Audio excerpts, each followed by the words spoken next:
pretty interesting, bro, when you think people, it's amazing what you see from the outside, right? You see the illusion of success, and you see people who are quote unquote doing it, but low-key I'm not gonna say they're not. It's not literally what you see on social media, because I'm a photographer and I can make anything look a certain way. But people don't like put two and two together. Like even sometimes when people who I don't know see me for the first time, it's crazy how they see something that I don't see. Like it's a perception, right? That your perception enters the room before you do. So it's just like, oh, the perception is on social media, you're flawless, you have it all together, you're in the perfect relationship, and then when someone hang around you enough or in person, it's just like, shit, her and this guy argue all the time. Like, oh my gosh, she really doesn't look like this in real life, or he doesn't look like this in real life. And so that's what I'm saying for businesses or brands. It's just like perception. And I've always heard this and I'm just like, is it really true? Is perception reality? That's a really big question. Is perception reality? Because if, like you said, you're perceived as a high profile individual with millions of followers, but your reality is when you go home, you really don't have a bed to sleep on. You're really just grinding. Think about all the people that made it, right? Not made it, but TikTok and viral 5 years ago when everyone was going viral. Think about where some of those people are now. They have the followers, they have the clout, but they weren't able to leverage. Yeah, they weren't able to leverage that. Exactly. So how do you, and this is why, like I said to you, this is why I like to have these conversations, a conversation with Myuze, is because we see people that are successful in their fields, but how did they get there? What strategies and tactics are they using to get there? Because everyone everyone does not know how to grow your social media. Is fucking hard. Like we see brands buying followers just to look like, oh, I have 50,000 followers. Exactly. No engagement, zero engagement. They post a post, they have 30K followers and they get 10 likes. How, Sway? How? It makes no sense. And it's crazy. Obviously, at one point we're gonna have to like really do a show, but it's amazing as a photographer. I've been doing this for 10 plus years, and when I tell you perception, right? So I'll shoot I try my best to shoot, if I'm doing collaboration or anything like that, I try to shoot a person who has some sort of a name. That's as crazy as that might sound, but you know what I mean? Like there's something I want to get out of this, and you want something out of this as well. You like my work, we're mutually deciding to do something together. But it's funny how when they pull up, you really see who they are. Like I get into I hear the conversations when the makeup artist is doing their makeup and stuff like that, and then that's when they just telling everything, and it's not what it seems. Girl with a big following, flashing Louis Vuitton, this and pulled up in a Yoda.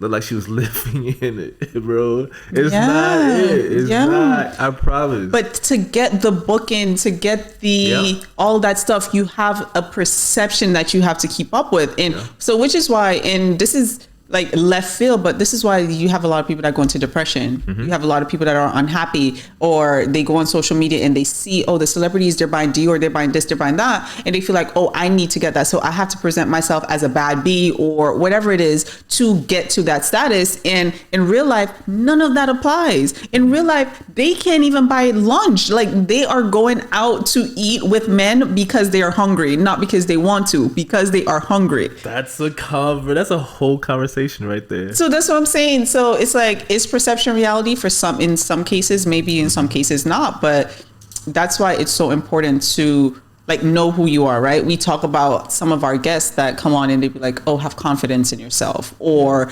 believe in yourself. A lot of people don't have that naturally. They do not have that naturally. So they want that social media, they want that person on the other side of the phone to hit that like button. Exactly. The other day, you know what I was thinking? What? I was like, I wouldn't mind if Instagram take away my likes.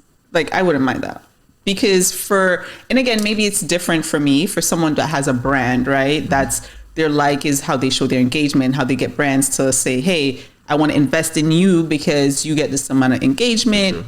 Exactly. But personally, as a human being, I don't care about that shit. Like, I post and go. If you like it, great. If you don't like it, okay. Like, at the end of the day, who is more important to me is me. And, oh, do I look bomb as shit or feel bomb as shit? Yes. And if 29 people say that, yeah, that's great. If 2,000 people say that, it's just like, oh, that's amazing. Thank you. But I don't mind that. But a lot of people is losing their mind when Instagram was testing that. But it's very interesting. It's very interesting, that perception, because it's looking from a viewpoint of an individual primarily who, okay, my image on Instagram, because your page is private, right? No, it's public. No, it's public. Okay, so but at some point I think it was private or whatever like that. So it's perception, because okay, for you it's like, okay, I'm just doing it for fun or whatever like that. It's very interesting. Someone else who's looking from the different perspective, saying, okay, this is how I'm going to make money. This is how I'm going to sell myself. It's going to be very different. So let me ask you. I'd use the example of fake it till you make it, if you want to call it. Do you think that is positive or negative form of marketing when you say, okay, let me invest in this Louis Vuitton bag? Because do you think that's a good investment?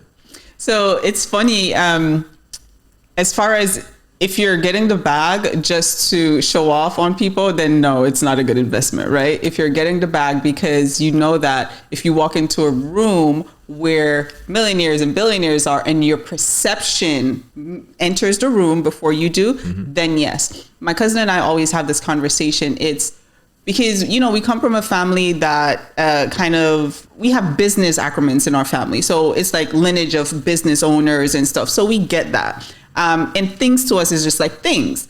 Yeah. But we had this conversation, like, you know, he said to me, he was like, cause I want to switch my car because I notice when I pull up to meetings, just in my regular car, it's a different perception. I'm received differently than if I would have pulled up in the BMW or in the Mercedes, which to us, that's nothing, because back in the days, like, we used to ride around a Mercedes. So to us, it's just like, whatever, right? But he's huge in his industry. And when I tell you huge in his industry, but he's simple. He lives a simple life. But when he pulls up to meetings, the people are looking at him like, I think about this is who we're meeting with. Yeah. So it's just like, is it an investment? If it's truly an investment, yes. To stunt on some girl or some guy to act like you have a BMW and you can't even really make the payments monthly. I don't know if that's an investment, but if it gets you to the next level, then absolutely. I even think about it like this: when you go to a business luncheon, valet pull up the cars, and you got somebody in this. It's just like you're in a hoopty, and it's just like. And again, this is why your perception enters the room before you do. Fake it till you make it, to a certain degree, can be good branding and marketing, because you fake that confidence. Because then, say for example, I walk in a room and I'm losing it. I have anxiety and I'm shitting my pants, but you can't see that because I'm acting as though I'm like in the room and my chin is up high, but I'm going to the bathroom throwing up. You don't need to know that. And maybe you liked me because, damn, this girl, she's on it. She looked me in the eye. She shook my hand firm. And not knowing that after I did all of that, I had to go to the bathroom and vomit because I was low-key losing it. So faking it till you make it does have a place. I think we all just have to draw the line somewhere. And I don't think everybody knows where to draw that line. Yeah, I mean, eventually catches up. I think it's going to always catch up. So even going back to that, maybe it's a personal thing, because my girlfriend, she likes nice things, right? And she justifies wanting these things or needing it for branding. Obviously, she's that's part of the way she makes her money. And she's doing very well. But she, like, randomly, I'll pull up and see a Gucci purse, and I'm like, when'd you get that? And then she'll be like, no, this is I want to wear it for this particular outfit or this right there, and I need it for content. And she says it raises the value of the photo. Absolutely. Having that, you know what I mean? Absolutely. So I will, obviously we're not like financial gurus or anything like that. I wanted to, our last guest was Gio. This would have been a great thing to ask Gio, somebody financial. At what point do you identify an investment that's actually a good or bad investment? Meaning, okay, I'm looking at how much this investment costs. Okay, Is it a good investment? I think it probably depends. I think what you're trying to get at, if correct me if I'm wrong though, is should I buy this full Louis Vuitton drip to then say it's going to do something if I post on social media? If you are an influencer and it raises your engagement, if you are on, like you're on YouTube and it monetizes your YouTube and you get followers and people are watching the trip to the store, for example. So say we do a blog. I go to Louis and I buy a full drip. I buy the bathing suit, the top, the bottom, the dress, everything, right? Spend $10,000, right? Now, if I do a blog on that, and then it's on my YouTube and I'm monetizing, yeah, it was a great investment because I'm making residual income off of that. Now, if I'm just doing it to showcase and then at the end of the day, I'm still going to be negative 10K, then what is all of that for? Exactly. You see what I'm saying? So if you're saying that someone who is a content creator or someone that's an influencer is buying pieces, of course, because now someone like myself, I don't consider myself anywhere close to a fashionista, anywhere close to that. I do like to wear nice things. I do have an eye for fashion. I can look at something and be like, oh, that's Resort 2021. Like I know what's out and what's in. So if I go on a blogger's page and I see like some new shoes or something, I'm like, oh, this is a new collection. All right, cool. She's up to trend. Like, you know, like, and then now I start sending it to my friends. I'm like, oh, look, this is the bag I was telling you about this. And then that increases their engagement. So yeah, it is some kind of an investment in that sense. But if you're not making anything out of it, then absolutely no. Yeah. Absolutely not. That's note for y'all listening. Like I hear convinced, because a lot of people convince themselves that they're okay, this is an investment, where sometimes you're mixing that with just personal desire. I just want it. You're not looking at how it's going to convert, you know what I mean? Or you don't have the clients right now that's going to you're gonna get the actual payback from to back it. Yeah. You know what I mean? So, you know, it's so interesting. So Lawrence, our friend Lawrence, he does photography, branding, and all of that stuff. And one of the things that he decided to do was he wants to eventually shoot high campaigns for like Louis Vuitton, Gucci, and all that stuff. So what he did, he said to himself, hey, I'm going to sit down. I'm going to teach myself how to shoot high fashion photography, because it's completely different than shooting like models. Or so he decided product placement, he's gonna master product placement when it comes to design. How would Louis Vuitton shoot a campaign? How would Chanel shoot a campaign? How would, I don't know, Moet shoot a campaign? And he sat there and decided, hey, this is what I'm gonna do. So if he has to go out and rent a couple luxury pieces to shoot, that's what you have to do. Or if you have to say, oh, I'm going to buy my girlfriend a YSL bag because I know that for me, for my brand, it's an investment because I'm shooting it, I'm taking videos, I'm doing unboxing videos. And, you know, it's the process. You have to have a plan in place. If you don't have a plan in place, then it's like, what are you doing this for? Yeah. So I think that is completely different than just being like, oh, let me go buy it. Completely different. That's a full plan. That makes sense. You know what I mean? But that's even so. Remember when you took pictures of this was a while back though, of a pair of Yeezys that I bought, right? I sold them on eBay, made like $250 on it. But that's something that I just do naturally, right? So people always see me post sneakers and whatever, and I buy a lot of shoes, but I flip them. Like, so people be like, damn, you buying another pair of shoes? It's just like, yeah. But they are not aware of what's happening in the background because I'm not posting it on social media. Again, perception to me sometimes is not reality. So I may bought 4 pair of shoes this month, but I also flipped all 4 pairs because I know that these shoes are high in like value, or I know that if I reach out to my rep at Saks and she's able to get me brand new shoes that is not coming out for, or they sell out fast and people want them, I can flip that. But so to me, that's an investment to buy a pair of shoes or to buy XYZ. That's a whole business plan. But though. then you had intent there. You know what I mean? So that's also really good. Yeah, but then it's kind of planning, and that's what it is, right? It's planning and understanding. It's a strategy. Everything in life comes with a strategy, which is why chess is so important, right? If anybody knows anything about chess, it's a strategy. So in life, if you don't have a strategy for what you're doing, it's easy to get lost in the sauce. Yeah. It's easy to get drowned out by people, or, oh, she looked like she got it all together and then she don't got shit together. Yeah. Because I mean, obviously, in chess, you sacrifice. You have to learn how to sacrifice the pawns, or Yeah, so your pawns goes. You have to do whatever it is to defend the queen. exactly. Yeah. So sometimes it can, if you look at motifs, that can be the YSL bag. That can be all these things that you're sacrificing financially for the ultimate goal, which is to do something like far out. You know what I mean? So I think investing is a big thing. That's why, like, for example, I don't mind, like a videographer wouldn't mind spending 10 stacks on a camera, because that's the investment. Bro.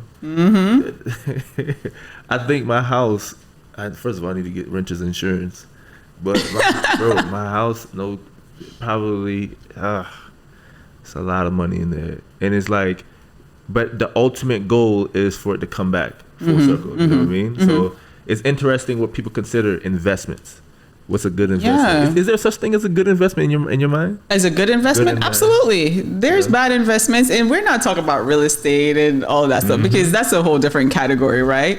But when it comes to luxury items, absolutely. When it comes to maybe an investment for my company is a new laptop. Yeah. And for somebody else, it's not. They just go on like YouTube all the time, and they're just watching YouTube.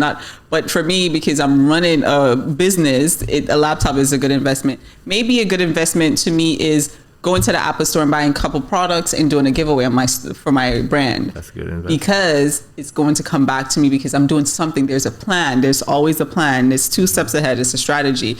But now if I'm just going to Apple and I'm like, oh, let me get a watch, let me get a this all for myself, what am I investing in? Myself? How is that going to then turn itself over and make me money in the future? And I don't think it does. So I think there is such a good thing as good investment and bad investment. Yeah, and you use the example of the going to a store just buying it.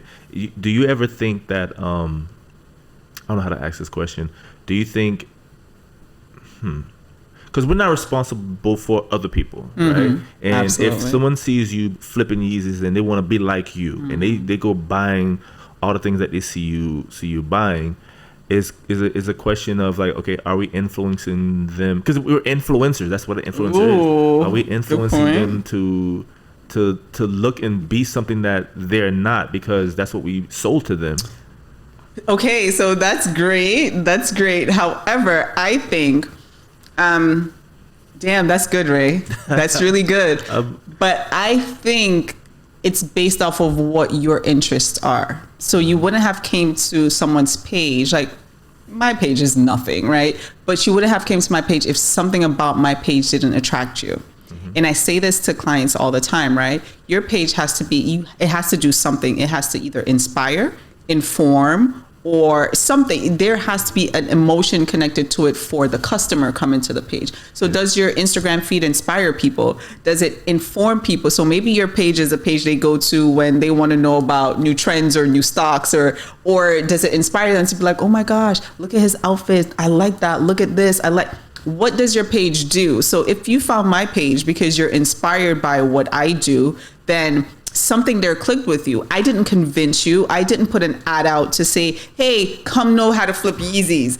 I didn't do that. You came here and you saw that this is what I do and you wanted to do that. That's swag. So then, but I'm not the flip Yeezy girl. So I just, but if that's what kind of attracted you to my page, then I didn't influence you to do any of that. Now, if I post a pair of new Yeezys and was like, yo, these are the hottest Yeezys, you need these, then I'm influencing you to get something. Yeah. So that's different.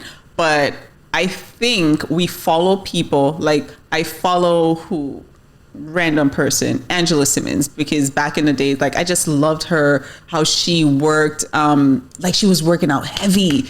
And I was like, yo, I love this. Then she went vegan. I was like, I love that, because at some point I wanted to be vegan and I tried veganism. And what she did was like, okay, cool.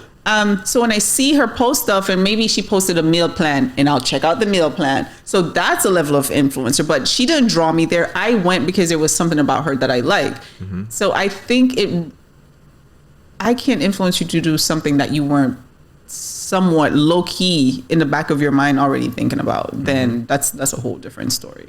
Then it's just like me forcing you to the water and then forcing you to drink. That's not the case. So think about this. Think about it, because in essence, we're all influencers to some degree. Like the term influencers is the ability to influence. So for example, I know you, Monique. You do marketing. You do all these things. If I don't know you as a shoe person, so again, no one knows you're flipping it. But all I see is, so like for example, a lot of people emulate or they admire guys like the Jay-Z's, the Diddy's. So I'm looking at their page, not necessarily particularly going to them for anything. I want to see what rich people like. This is, I see your image, right? And you're successful. You're a black man. What do I like about you? You know what I mean? And eventually you start to mimic in certain things that they're doing. They're doing brunches. They're doing the big brunches and stuff like that. Damn, I can do something like that. Yeah. You forget what you're doing a brunch for. But at the same time, like, you can be influenced by the lifestyles of people that you admire. You may have never kind of gone to their page for something specific, but damn, okay, rich people, this is what they do. I never thought about that, but I want to look like that, so let me do something in my hood. So now we doing brunches and you know what I mean? The events and all that. But I think that's still a positive thing. You know what I mean? I do think that it's important, I'm gonna say, for black people, African American people, to aspire to want different things and to try different things, and to I forgot a term. Someone said let's normalize luxury. Yeah, black luxury. Like, it's okay for a Teflon to be the new Louis Vuitton. It's okay for, and so this is the thing, society, this is a different conversation. Society teaches us certain things, right? So when we see a black girl in luxury, we think that she's trying to be XYZ, and it's just like, no, like, I can like luxury too. I can stand in that. Like, I like fashion, so why is this piece better for that race than it is for me? So I think that we have to normalize when we see people in luxury to not be like, oh, they trying to show out, or oh, she trying to stunt, oh, she trying to do this. And it's like, it's okay for us all to have it. I don't know this, and I think this is kind of, it came from slavery, where we were taught generationally that this is not good enough for you. So we kind of trickle it down to others and to others and to others. And it's just like, I always go to the analogy, and I tell Adrian this all the time. It's just like, we spank our kids. Why? Because as slaves, we were beat. That's all we know of discipline.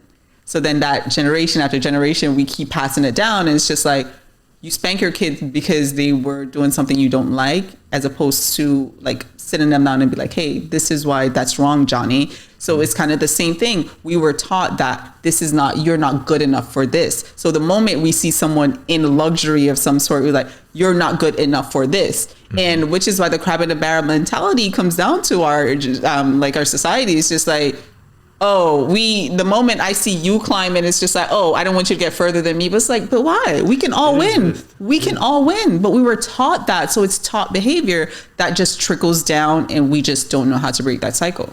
Or some of us don't try. So it's so many angles to this, because, for example, we say let's normalize luxury.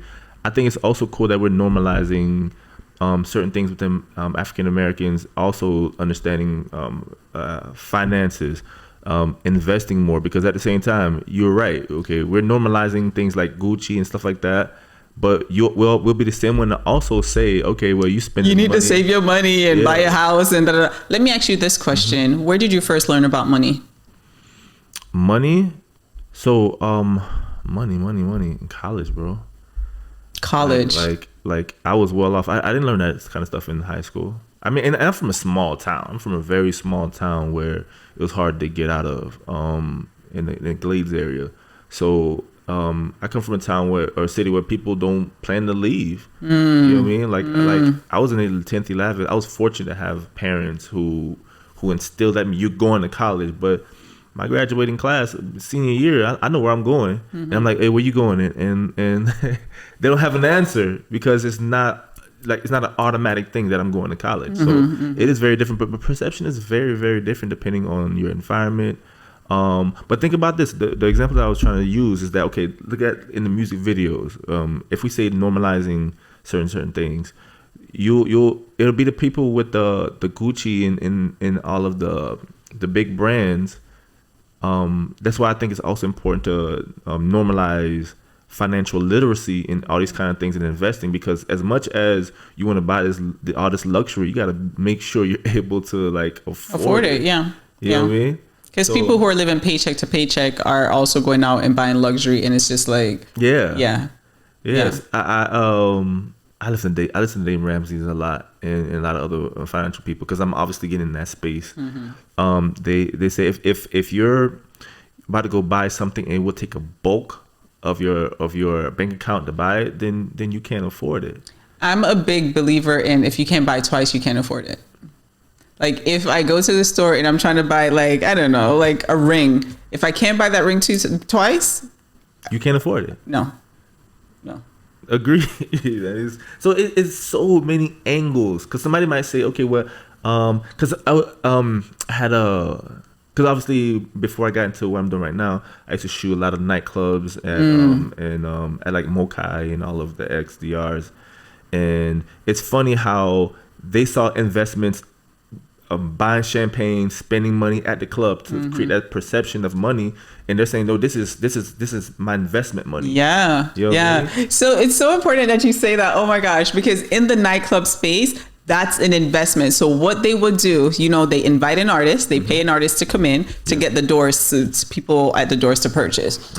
And then while they're there, they give free liquor to the artist, because what the perception then is, so if they're buying bottles and popping bottles, you see Chris Brown over there popping bottles, you know what the scammer's going to do? You know what everybody else? Exactly. They're going to be buying all the bottles. So bring 5 bottles to my table. The boy that is hanging out with his homeboy for his birthday, he's like, oh, bitches is on Chris Brown's table and they popping bottles. Oh no, give us XYZ rounds. Not knowing that Chris Brown is not paying for any of those bottles. So for marketing for the club, it's okay. Now the perception is everybody, every 10 minutes, bottles are coming out. So they want to get bottles.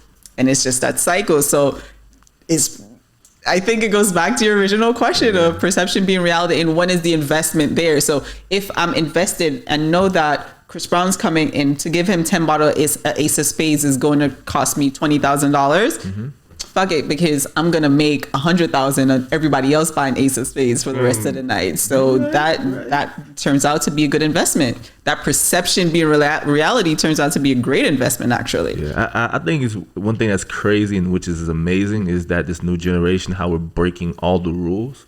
Yeah. You know what I mean? Because obviously technology is changing. The way we do everything is changing. You know what I mean? Like people who are comfortable are uncomfortable now because, you know what I mean? The people with the money or the investing dollars are coming from the youth. Yeah. You know what I mean? Like the people spending money, like come on, like you guys said in the show, you got lawyers making less than gamers. This little boy in the and YouTubers, the little kids on YouTube, they make money because it's funny. It's funny you said that. So high school basketball, and you have, because the people who are going to spend the most time on YouTube are young people, and they want to see who's the best basketball player. I forgot the name of some of the channels, but I saw people who kind of follow basketball. They create their own. It's hoop something, but every video gets like 5-6 million views. Every video within the same day. Really? Because they love this stuff. Yeah. And they're watching tournaments. They want to see who's next and who's coming up next, like AU basketball and all that stuff. They're trying to see the competition. So it's not just NBA. So that's a great point. It's just like how, and then I always just try to bring it back to businesses, right? Where are your customers? How do you communicate with your customers? What platform is your customers using? Because if you, like you said, if you have some new basketball, I don't know, apparel, who do you want to target? It's not really the parents, it's the kids. Yeah. Where are these kids? On YouTube, they're on Instagram, they're looking at these videos. And so that is super, super interesting. And I don't think a lot of people realize that not kids, but millennials and everything after that realize their power and they're using it. Like they're breaking all the barriers. They're saying, okay, we don't want to be stuck in this box. It's good and it's bad because some of it is just like cancel culture is beyond me, but some of it is good and bad. But I feel like they're utilizing it, to your point, they're utilizing it to their advantage, where it's just like, damn, you know what? I can control my own destiny. I can control my own destiny. Man, it's crazy. They I think Mark Cuban said this. In this day and age, is the easiest time ever to be a millionaire. To make money. Yeah. Yes. I feel like if you are not close to $1 million by 2023, 2024, then, or you've already hit $1 million, it's you. It's not nobody. It's you. You're not working hard enough. You're not doing something. Like, it is crypto. Yeah. Look how many people got bags off of crypto recently. Stocks. Shout out. You know, I don't know crypto game. Stocks, investment, like in the housing market, flipping houses. Like, it's so many things. It's like this. Gio, on episode 7 of our conversation with Myuze, Gio spoke about it. You can buy a car and rent a car. Like, it's so many ways to leverage the money that you have, and gone are the days where traditional banking is the way to bank, right? So yes, you have a bank account or whatever, but who is leaving money in their savings account and not investing it? Yeah. Where money's sitting there doing nothing. You can have $10,000 in a saving account, and the interest on that is going to be 20 cents for the month. Where, as opposed to, if you find something smart, this is why you have to do research. Like, I don't care. People think that, they could just jump into something because, I was led. And it's just like, bitch, but did you do your research? Like, because without research, you get lost in the sauce. You could blow $10,000 easy without research. Exactly. With research, you can make $5,000 stretch a long way. Exactly. So I think, like, to your point, if you're not making money, you have to internally. And I don't want to, like, make anyone feel less than or down, but you have to sit with yourself and make a plan to be like, what am I doing wrong? How can I change this? What should I do next? Like, have a plan in place to say, okay, if I'm good at, I don't know, shining shoes, where do I need to go? In the fucking mall. Bro. Everybody's walking. Like, okay, so if I'm at the mall, what should I be doing? Like, how much money do I need? And make a plan. I want to make $1,000 a week. How many shoes do I need to shine every day? How many shoes do I need to shine every hour? How do I do that? And it's make a plan so you can get to that next level. Or listen, this is the age of thinking differently. For example, once upon a time, barbers could only charge like 15 for a haircut, and now they're changing the game. This is a because somebody would hear that shoe shining idea, and I had to check myself, because immediately shoe shining, you can almost get offended, like, I'm not shining nobody's shoe. But it's like, if you go about this the right way, let's say you can brand it as a luxury shoe shining company. Same thing with the barbershop. Now at barbershops, they put the towels on your face. They greet you with wine. You know what I mean? They change the whole entire ambience. And now, bro, barbers are making bank. And it's an experience. You have to. We have to understand that the customers, if we put ourselves in the customer's shoe, the customer wants to feel like where they're spending their money, they're valued. No matter what, the customer wants to feel valued. So if you come to me in the mall and you see me in some shoes and you be like, hi Miss Leslie, let me offer you a shoe signing service. No, I'm not interested. Well, if you allow me to do this, this is what I'm able to do for you. And then you pamper the shit out of me sitting there. You have a little back massaging chair and whatever, and you're shining my shoe for 5 minutes. I'm just like, oh, so he got his stuff together, exactly. You know? Same when, like you're saying, you go to the barbershop, they greet you with the champagne, or it's, okay, they upcharge you by saying, okay, today, I know that you're getting a shape up, and it's, hey, but if you wanted, we can do a manscape for your face. It's just like an additional 10. Oh, I feel like I feel royalty in here. And it's crazy. I'm pretty sure you can do it. You can also attest to this, but it works, because it works on me.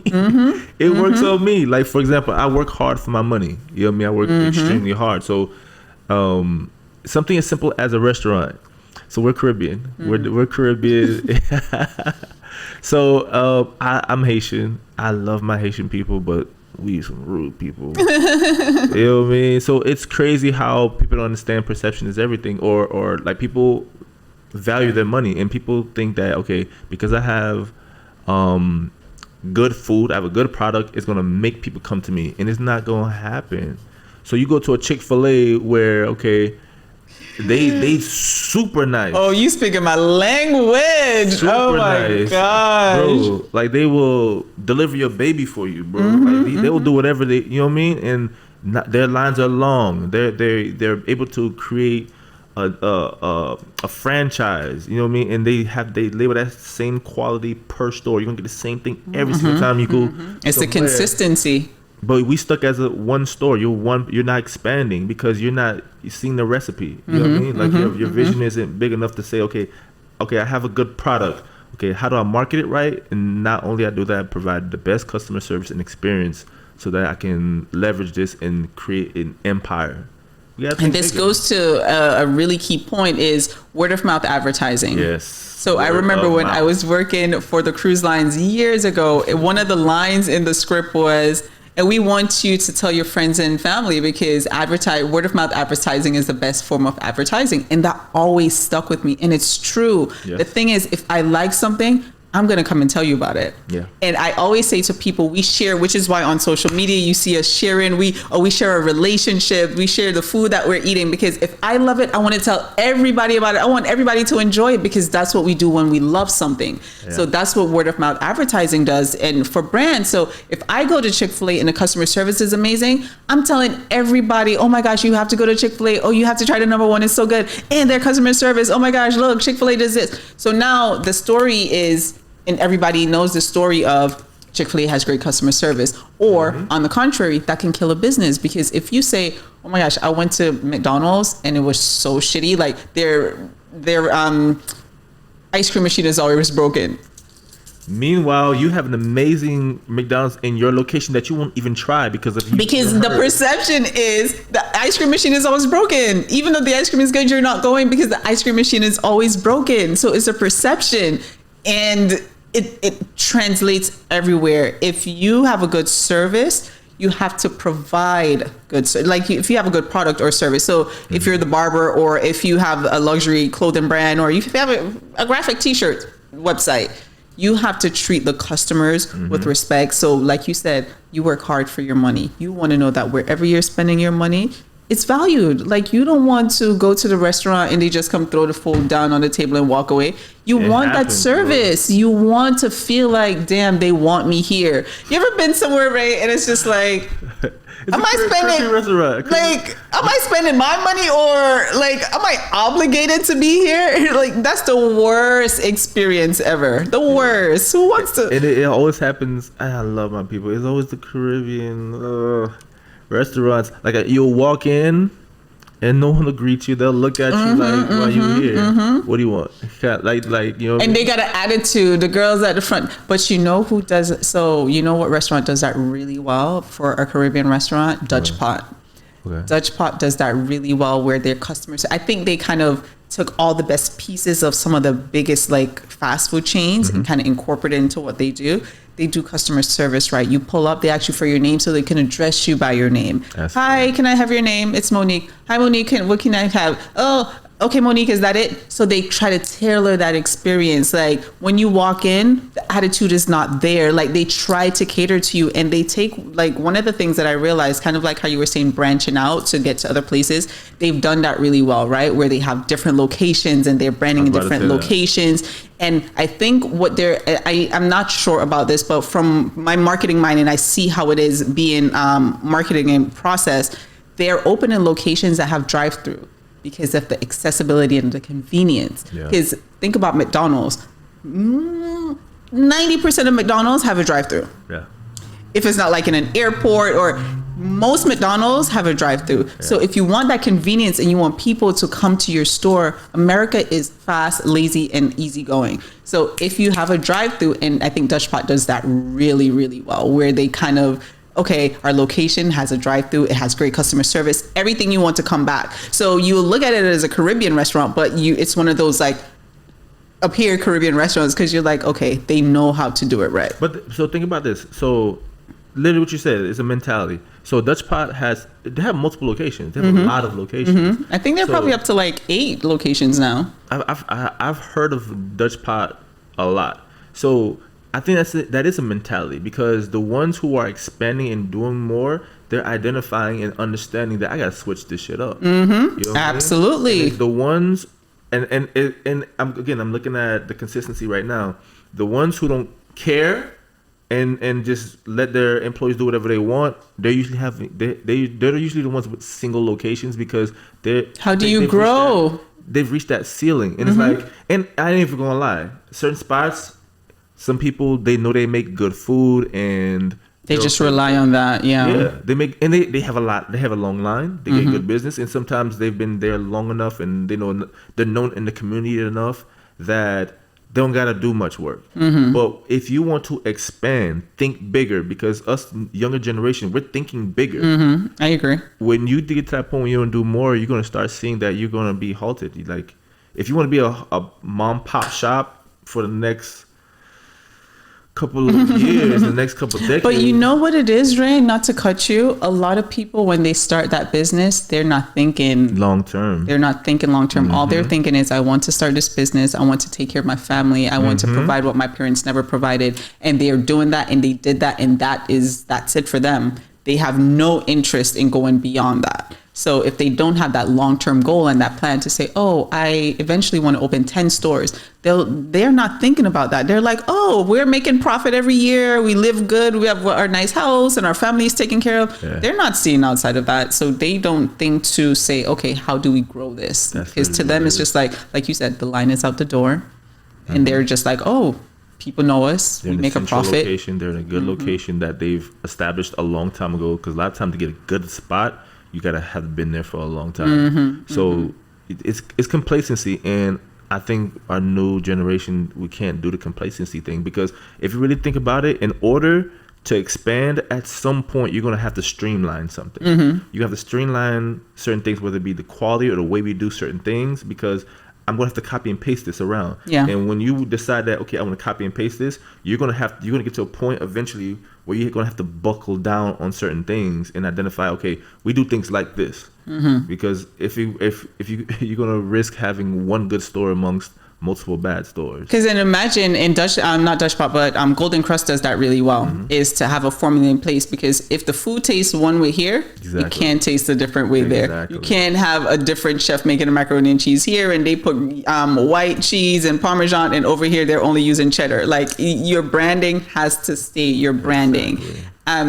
It's interesting because you said something, and I remembered on the episode when Marvin Abbey was talking about, like, to dominate, you have to you have to understand what's going on in the industry and knowing how to kind of maneuver your brand. So when he talks about doing events, and he was like, oh, he goes to other events to see what they're doing, so he take the best pieces. You have to be able to, and if you can't do it, because everyone doesn't think like that, you have to have someone on your team that thinks like that. So if you are the creative and your eye is good with photography, or your eye is good with videography, and that's your world, and you don't know how to say post content, not you, but if somebody, then you have to get someone on your team that's a content creator that says, hey, no, you need to shoot this type of content because this is what the feed needs to be and this is what XYZ needs to be. But everybody doesn't see that. They think that business is easy, where it's just, I was having, last night, Adrian and I went to dinner, and she was telling me about a meeting that she had. And these people want a website, but they have nothing ready. It's like, oh, we want to get a website. We need a call with you ASAP. She jumps on the call and she's asking them all these questions, and it's just like, they have no branding. They have no products. They don't know, like, they have an idea of the products they're trying to sell. They don't know what they don't have a physical product. They're like, oh, maybe like 12 products. She's like, what is it going to be? Like, they're listing things that they think. So it's just like, how did you get to wanting to build a website? Exactly. And you didn't even have the preliminaries. You don't know, you don't have your branding. You don't have products. You don't have product images. You don't have product descriptions. You have nothing. So how did we get here? She got nothing to put on the side. How do you, what website are you going to create, Ray? Please tell me, because I'm confused. What website are you going to create with nothing? So, which is why it's so important for anybody, whether it's business or like an individual, is to have a plan. Like I keep saying that and it's redundant, but it's have a plan. And when I talk about strategy, I'm not just talking about a marketing strategy. I'm talking about strategizing, like, okay, if we're going on a trip, let's put a plan in place. What are we doing? Who are we linking with? What, like, maybe you don't need to plan your outfits out day by day, but we need to have a plan in place as to this is the destination we're going. Okay, do we have our passports? Do we need our IDs? Do we have XYZ for the plane? Do we have wipes to wipe down the seat? Like, we need all those things. And that's in business. If I'm going to launch a brand, do I have my branding in place? Do I have my website? Do I have a banking set up with an EIN number? Like all these things, and people are not thinking about that. Yeah. And it's just like, maybe they just don't know where to go. Yeah. And that's kind of the reason why I'm like, yeah, hey, I want our podcast to be something where it's like, you can go for information if you don't know, or maybe you do know, but you need another way to think about it. Yeah. And I think that's the amazing thing with having different guests. Perspective, it provides a lot of perspective coming from different industries. For example, we talk about the planning thing, right? Mm-hmm. And delegation. So first thing is planning. Literally, if you go on set, and this is from experience, me shooting a lot and shooting campaigns, shooting commercials, shooting all these things. I'll go on and shoot. Obviously, depending on how much I shoot certain in specific. Like for example, if I do swimsuit photo shoots, those are going to come naturally. I've done it for multiple years. But when you're talking about video, we have multiple cuts and you have multiple things going on. If you don't plan, you're going to end up wasting time. And exactly. I love that. And who wants to waste time? Time is money, bro. At our age and what we're trying to do, time is money. Literally. Like no, literally. No, like it's crazy how people say all the time, don't ever hit me up and say, yo, hit me up when you're free, because I'm never free. Like I have to make time. I literally have to go on my schedule and they'll be like, oh, you big time now. No, like I got shit to do today. Exactly. No, you know exactly. I mean? Last thing I would say is we talked about the delegating. It's funny how delegating works in different industries. So, and so thinking from this perspective, in film, when you're in one of the guys that I follow on YouTube, because obviously you're always wanting to feed your mind, feed your brain, or new information. So he said, it's important to delegate because you can't do it yourself. But it's funny how you'll grow and eventually you'll have to pass things on. So yes, as a videographer, okay, you're doing everything. You don't have enough money to hire anybody. So at some point, when you grow to a point, you're going to need, let's say, marketing. You can pass it on. You'll have different hats. After you're done doing all the marketing, you have to do the marketing yourself. You have to pass it on. Somebody's going to do the finances, because at that point, you can't be, you know what I mean, dealing with all the money and stuff like that. And then at some point, you're going to have to pass that hat on to someone who's going to do all of the, like, who's going to bring you clients. At some point, you're going to want to bring in all the clients. And I want to be confident that if I pass it on to my guy, they'll take care of it. But at the same time, delegation, I need to move on and see if I can get more clients for us and get more business for us. Yeah. You know what I mean? So it's crazy how delegation works with every single industry. Yeah. But I think, and a couple of our guests have said this, the reason for, and I say this to you all the time, I'm like, why don't you get somebody else? Why didn't you get it? Because you're literally booked and busy, right? Yeah. And it's trust. I'm dealing with it right now in my business. Like I have employees that work for me, and it's so much easier sometimes for me to do something than to be like, hey, do this. Yeah. Right. And I teach some of my clients because I have clients that I teach their staff how to do XYZ. And some of the things I say to the managers is delegate. It's easy for me to tell you to delegate, but it's hard for me to delegate because it's a trust issue behind it. Yeah. Not trusting that the person is inadequate, because that's not it, because you wouldn't have brought them on your team. But it's trusting that I know that if I get it done, it's going to be super and I don't have to fix it. Yeah. As opposed to me saying, hey, do this or set up this or call these persons or whatever it is. And it's just like, I know if I do it, it's just like easy 1, 2, 3. Yeah. So I think it's the trust, but you have to, like you said, in your field, whatever delegation looks like, you have to at some understand point. You know what I mean? And it is. I think it's so cool that people here and there can kind of touch on certain things. And for example, let's say understanding how general marketing works, but you can't be the full marketer. You can't. At some point, you hit your ceiling because it's so much you know. Yeah. So I think all those kind of things are cool. I think something that we can touch on for next, because this is a long, this is 50 minutes. Oh yeah, so this is done. Time flew. I think another thing that is I've always thought about in terms of marketing and just education. Do you think in our generation that, because we grew up where, okay, you got to go to school. You got to go to school. You think it's okay? Obviously, certain. To be a lawyer, you got to go to school. To be a doctor, you got to go to school. But with so much opportunity out there right now, like and how much debt comes with going to school, do you think that is still relevant? Yeah. Okay, so part B of this I'm going to leave for another time, which is the whole debt and all that stuff. But personally, I think, and I hope my kids don't listen to this one, they'd be like, well, you said. But I don't think school is the end all be all, not what it was back in the days, right? I, however, know the importance of getting an education as a black woman in America. I know the importance. I am not on the same playing field as my counter, a male, number one. I am not on the same playing field as a white male. I am not on the same playing field as a white female. I have to, it's like, you have to jump a little bit higher. Yeah. You have to like throw the ball a little bit further, you know? So for me, that's what education is.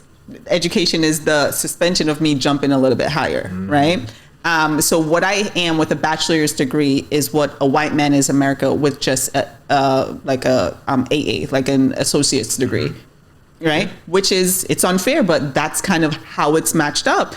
Someone without education that's white male can be making $80,000 doing the same thing I'm doing, making $45,000, $50,000. Yeah. So for me, that's why education is important. However, I don't think that if you don't have that form of education, you have to either have a skill or a trade, or you have to be self-taught somehow. So maybe going to school for marketing is not your thing, or whatever your industry is. Going to school for blank, insert your industry here, may not be for you, but go take courses online. YouTube is a university in itself. Bro. Go on YouTube and find out how to, what to do, whatever it is that you are interested in, how to edit photos in 4K, how to, you can find all that stuff on YouTube. You don't have to go to film school. Literally. Is film school important?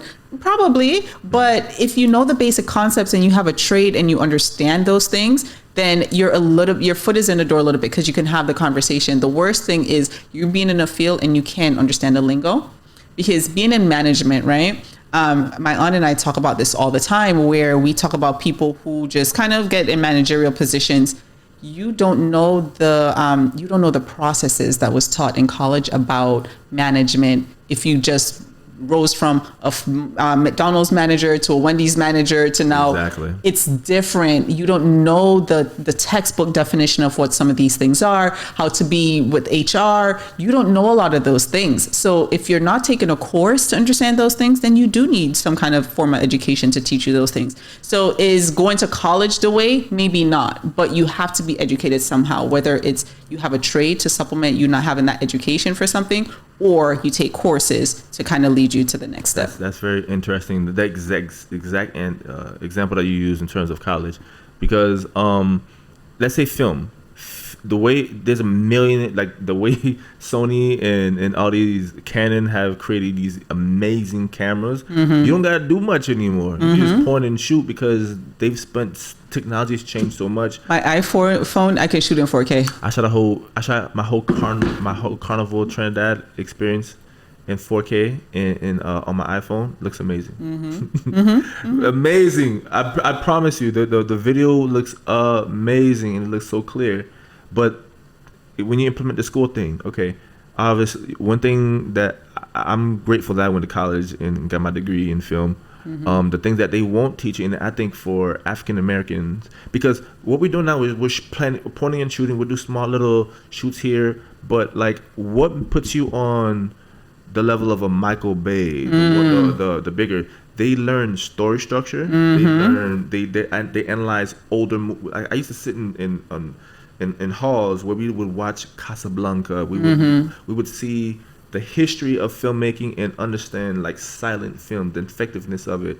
And you fully understand story, and you learn how to build a story. Yes. A lot of people don't know how to build a story. They just shoot and go. Because you don't know. You're not formally trained. You're not. That's good. That's good. Even if you look at look at a timeline. You're not even aware of within this timeline traditionally. At this point you should be doing this. Where's your climax? Where's your turning point? Maybe you hit that too early. You know what I mean? Like, you're not looking at these experiences that teach you on a bigger scale. So like, do you want to win a Golden Globe? Do you want to win an Oscar? You know what I mean? Like, how many black people win those kind of things? Yeah. Not a lot, because we want to point and shoot. We don't want to fully what is film? What is who? And it's doing the research. Yes. So even if you don't have that degree in filmmaking or whatever that degree is in, you have to do that research. Yeah. You have to go to the bookstore, buy a book. You have to. And I think Drew in the first episode talked about this, that he used to go to the bookstore and buy books, and he sat and taught himself certain things. It's, if you're not like trained from like a college or university, you better go find that information. I just had this conversation this week with Adrian. Adrian and I were talking, and she was just like, Mo, I need to up my game. Like, she's going back to school, but she was like, I'm realizing that in my industry, web development, there's so many things changing, and I'm not changing with that. And I'm just like, okay, go do it. Like, I'm here, support it. But that's a really great point. That's a really, really great point. No. And that's why education for us has been so important, because we don't know a lot of these things. We don't know. Bro, what I'm trying to tell you, like, these expensive schools, and I get it, it's tough. That's why one of my goals with my company is at some point providing big enough scholarships so that people who look like us can afford the NYUs, the UCLA film schools, whatever like that. Because when you're talking about, like, there's levels, bro. Facts. There are levels. You talking about Nike, and you talking about these. But then when you tell someone you graduated from one of those schools, like, your stock goes up. It does. Yeah. It does. And then not even that. The most of the best, the biggest filmmakers and the directors and stuff like that, they went to those schools and they're invested.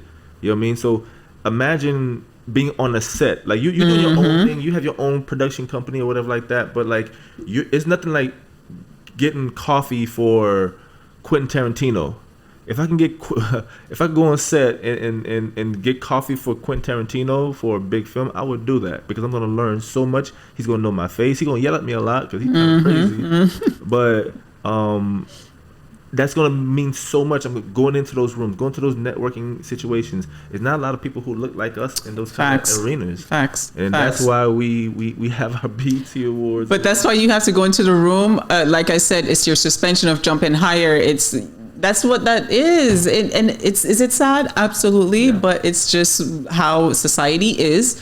We are trying to change that as the generations go on. But I think that's why for now, it's super important for you to get some kind of an education. It doesn't have to be you going to college and spending that money, but you have to educate yourself, because that's one thing they can't take away from you is your education. So. Boom. But this was great, Ray. Yeah. A low-key gem. Great. Facts. It's a whole gem. It's an hour of a gem. No, seriously. It's at 59 right now. You know what this needs to be named, though? This needs to be named perception versus reality behind the lens. Yeah. Boom. Yeah, because the lens could be anything. Facts. Hey, all right. Well, you go get that PDF. Oh, yeah, we did that. You see how I did that? I see what you did, but we're gonna have to record that. A free PDF is coming your way soon. So if you got to the end of this episode, good for you, because this was an entire hour. If you're a business owner, then we have a free PDF coming for you soon. Check out our website and follow us on social media. And go to the YouTube if you're listening to the audio of this. Bye.